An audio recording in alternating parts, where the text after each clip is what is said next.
I'm going to show you guys how to properly crimp and solder one of these connectors. Common misconception is people will squeeze these tight, which isn't right. Keep it going, don't stop it. Come closer. So, obviously you can use a smaller torch if you'd like.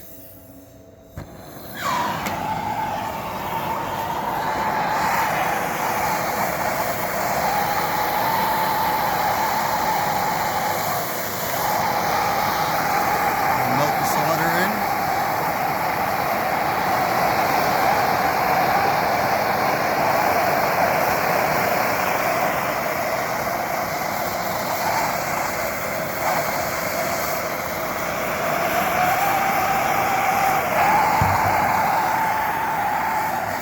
Grab your wire.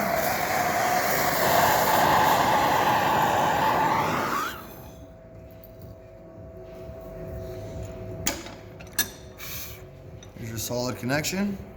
Now we're going to bring her over here. I like to single heat shrink.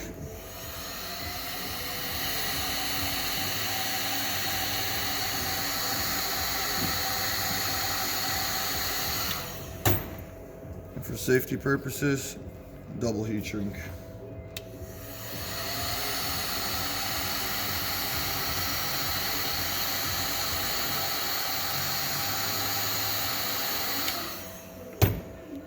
That's what you're finished with, proper connection.